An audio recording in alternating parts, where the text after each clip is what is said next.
Salut à tous, j'ai beaucoup hésité à faire cette vidéo mais je pense que le sujet mérite d'être traité.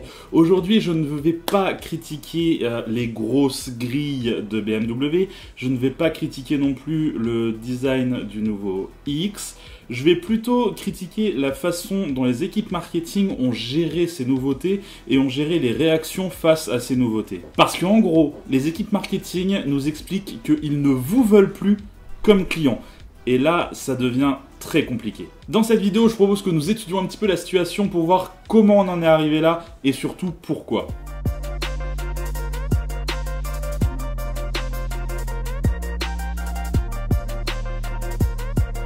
Ah, BMW, c'est une marque qui a un historique impressionnant et qui nous fait rêver de génération en génération, nous les fans d'automobile.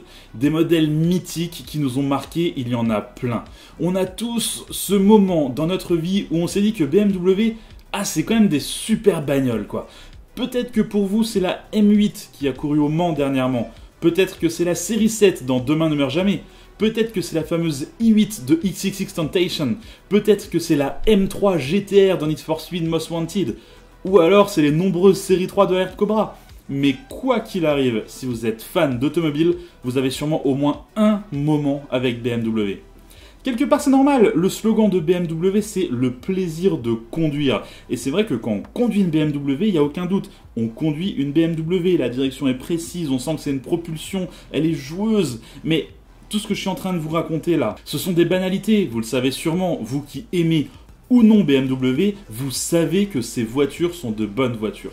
Pourtant, BMW se perd dernièrement. Ça fait quelques mois que l'esprit a changé et que la communication de la marque devient pour le moins étrange. Je le dis souvent dans mes vidéos, mais dans le marketing automobile, rien n'est laissé au hasard. Chaque petit détail est réfléchi afin que le message soit bien compris, qu'il ne soit pas mal interprété ou que le sujet ne dévie pas hors du contrôle du constructeur. On se rappelle du bad buzz avec le Peugeot 3008 qui était garé sur la Canebière et message qui a été retweeté par la mairie de Marseille en demandant s'ils avaient eu les autorisations pour faire une telle photo. On se rend compte que chaque petit détail doit être réfléchi pour éviter ce genre de choses. Autant ça c'est une petite erreur de Peugeot dans une communication qui est globalement réussie, autant pour BMW c'est des erreurs sur des erreurs sur des erreurs.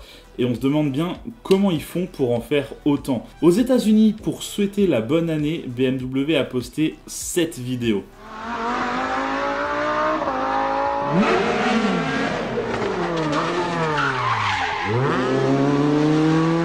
C'est une vidéo qui a été postée sur leur Instagram le jour de l'an et il n'y a rien qui vous choque dans cette vidéo, il n'y a rien qui vous fait tiquer. Bah oui, forcément, le bruit de la M2. La M2 ne sonne absolument pas comme ça. En réalité, on reconnaît très bien le son de cette voiture. Vous vous en souvenez, vous l'avez vu dans une de mes vidéos, parce que j'ai testé la voiture dont ce son provient.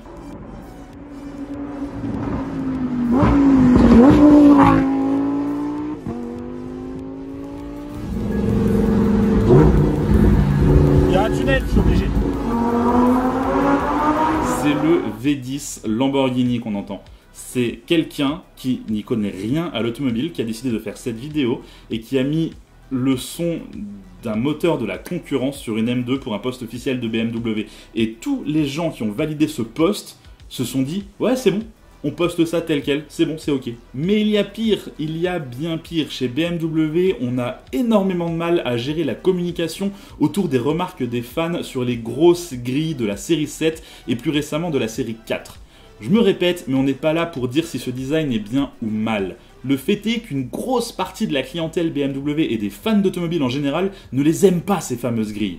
Et la ligne de défense de BMW face à ces remarques, c'est en gros, les clients BMW n'ont pas peur d'avoir une voiture avec un fort caractère, et c'est même ce qu'ils recherchent. Par conséquent, les gens qui critiquent notre nouvelle identité ne sont de toute façon pas nos clients cibles. Je traduis pour vous. En gros, si vous n'aimez pas ce que fait BMW en ce moment, c'est que vous êtes trop coincé pour la marque. Mais à la limite, ici c'est encore un petit peu sous-entendu, on ne nous le dit pas clairement. Par contre, dernièrement, BMW a sorti son SUV électrique, le iX. Forcément, avec un design aussi, disons, discutable, l'accueil a été pour le moins peu accueillant. Alors BMW a sorti cette vidéo. Une vidéo où on voit un client BMW au volant du iX. Ce client, c'est le nouveau client BMW. Et il se moque des remarques des anciens clients. On le voit ignorer les remarques, les tweets, les commentaires des fans de la première heure du constructeur qui se demandent pourquoi ce iX ressemble à ça. BMW veut que vous soyez ce client. Si vous ne l'êtes pas, si vous faites partie de ceux qui sont critiques avec les BMW récentes, alors BMW vous demande de faire place nette pour la nouvelle clientèle BMW. Une clientèle plus moderne, plus jeune, plus connectée. Vous ne vous reconnaissez pas dans le iX, vous osez le critiquer. Ok boomer. Quelle est votre raison pour ne pas changer? Ok boomer. Voici la réponse officielle de BMW à ceux qui critiquent le iX. Ok boomer. Alors bien sûr, ils se sont excusés pour ce hockey boomer insultant et condescendant, sûrement lorsqu'ils ont regardé l'âge moyen des acheteurs de BMW. En 2015, il était quand même de 52 ans, donc on est parfaitement dans les boomers. Cela dit, malgré les excuses, ils ont sorti une vidéo dans laquelle la nouvelle BMW iX prend vie et elle se met à discuter avec une BMW E66 760 Li de 2001. Et il réitère l'insulte. Lors de cette petite discussion, BMW fait passer sa E66, fleuron de la gamme à l'époque, pour une sorte de réac qui ne comprend rien au monde moderne et qui refuse toutes les nouvelles technologies. Ils sont allés jusqu'à donner une voix cassée avec un accent de campagnard à la série 7 et une voix féminine, jeune et moderne au iX. Le SUV électrique se moque de la série 7 pendant près de 5 minutes. La vidéo est vraiment compliquée à regarder. Mais cette vidéo, elle est encore pire lorsque tu analyses un petit peu les choses. Parce qu'en réalité, le discours de la iX, c'est le discours de la nouvelle marque BMW. La nouvelle identité BMW. Donc, dans les faits, c'est pas la iX qui se moque de la série 7. C'est BMW qui se moque de toute son histoire, de tout son héritage, de tout en fait, de tous ses anciens modèles. Dans cette vidéo, BMW se moque ouvertement du fleuron de sa gamme d'il y a 20 ans. C'est BMW qui n'assume plus du tout avoir produit cette voiture. D'ailleurs, la première phrase du iX dans cette vidéo, c'est ça. Hey Grandpa, have you been sniffing at the gas pump too long? On peut le traduire par « Alors grand-père, ça sniffe encore de l'essence ?» Ah, on a peut-être enfin mis le doigt sur le problème principal de la communication et de toute la marque BMW en ce moment. BMW a un mal fou à faire la transition vers les nouvelles énergies. BMW ne sait pas où est sa place en 2021. Et je crois qu'ils ont très peur pour l'avenir. Car ils savent que le 600 lignes qui fait leur réputation est voué à disparaître. Mais attends, parce que ils font de la communication en disant que le thermique c'est de l'histoire ancienne, que même le 600 lignes, quelque part, c'est de l'histoire ancienne.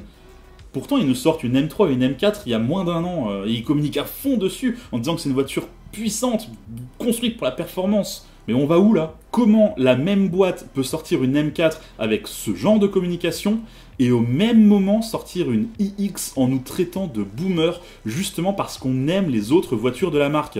C'est incompréhensible. Les équipes marketing doivent se mettre d'accord parce que là, le message, il est vraiment compliqué à saisir. Bon, concrètement, voilà ce que je pense. Les BMW i3 et i8, c'était des voitures géniales, mais malheureusement, elles se sont vendues beaucoup moins que ce que BMW espérait. En face, BMW voit Tesla qui explose littéralement avec des voitures électriques sans âme, construites comme des smartphones, mais qui se vendent à la pelle et avec une communication qui ridiculise les marques déjà bien en place. Mais c'est normal, quand t'es le petit nouveau sur un marché, tu as tout intérêt à faire passer les autres pour des vieux réacs qui ont du mal à évoluer. Je crois que le souci, c'est que BMW y a cru. Ils ont regardé la communication de Tesla et ils se sont dit « Merde, on est dépassé, on se sent vieux ». Et quelque part, à un moment, ils ont dû se dire « La meilleure réaction, c'est de faire la même chose que Tesla. C'est-à-dire mettre à la poubelle tout notre héritage, faire une voiture sans âme qui va se vendre. » Et c'est pour ça qu'ils ont créé le BMW iX, véhicule sans âme, blindé de tech et avec un design disruptif. Forcément, tout ça sur un SUV parce que c'est ce qui se vend le mieux. C'est un peu comme si BMW i était une toute nouvelle marque ultra jeune.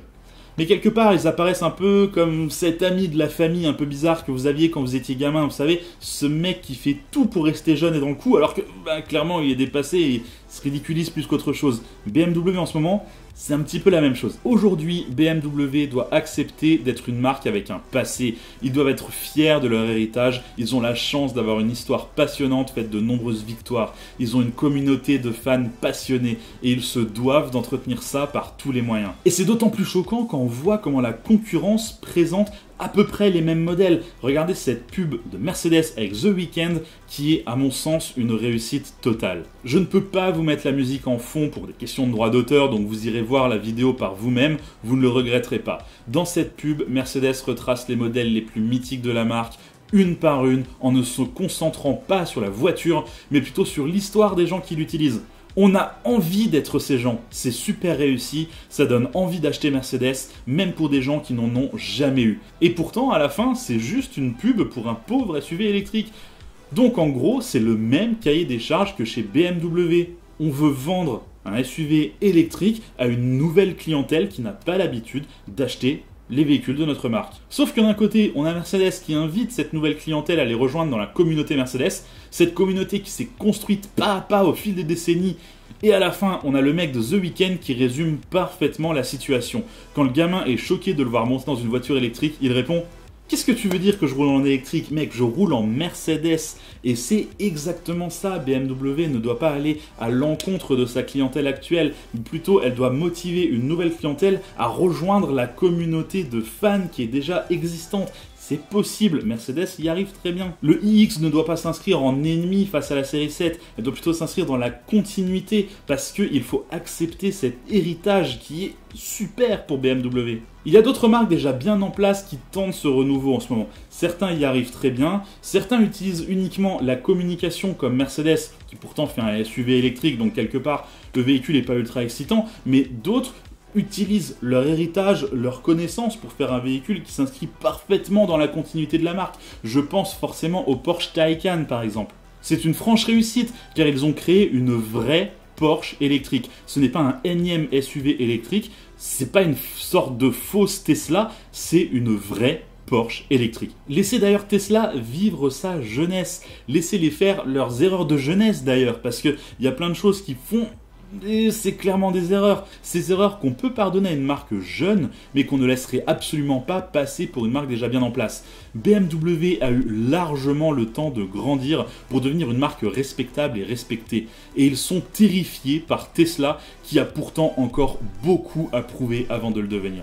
Si BMW veut se mettre à faire de l'électrique, alors ils doivent utiliser l'héritage BMW, les connaissances BMW, la technique BMW pour faire une BMW électrique. Pas une voiture électrique, il faut que ce soit une BMW.